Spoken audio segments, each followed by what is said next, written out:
friends हामी त बहुत थाक्यौँ म जान्ने अब यहाँ हामी बहुत थाकेर एउटा यहाँ लड्डु ल्याउन भन्ने मान्छेलाई अल्छी अल्छी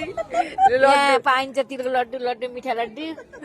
प्रसाद प्रसाद प्रसाद पाइन्छ लड्डु ल्याउन भनेको अल्छिनीलाई अल्छिनी मान्छे नजानी बुढी मान्छे लाएर जानु आमा जानु मलाई हारे म जान सक्दिनँ अब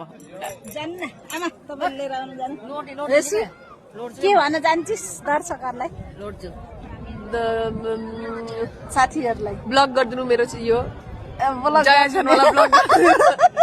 जया शर्माको ब्लगलाई ब्लग गरिदिनु त भन्नुहुन्न जान्ने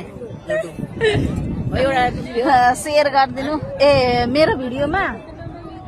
के गर्ने अरे like share and subscribe subscribe गर्नु होला होइन सब्सक्राइब हो नि सब्सक्राइब होइन सब्सक्राइब भन्छ नि त्यसलाई सब्सक्राइब गर्नु होला साथीहरू अनि त्यही भन्न चाहन्छु हजुरहरूलाई रेसमा नम्बर लाग्यो आमाले हेर्नु नम्बालिस त्यो टर्किन नगरेपछि भएको छ त एउटा माथि हालेको कस्तो नम्बालिस राम्रो देख्यो आमालाई पैसा लुकाउनु भयो आमाले रुमाल हालेको रुमाल यहाँ पैसा यहाँ हो यही लड्डु चाहिँ ठ्याक्कै 40 रुपियाँ है तिनवटा ल्याए 60 रुपियाँ टाइम पास गरौँ भनेको यही यस्तो ब्लग बनाएर टाइम पास गराउने कि फनी ब्लग बनाएको साथी जान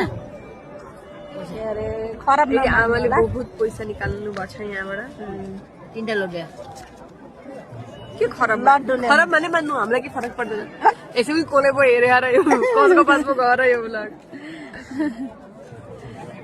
भनिन्न त्यस्तो भन्नु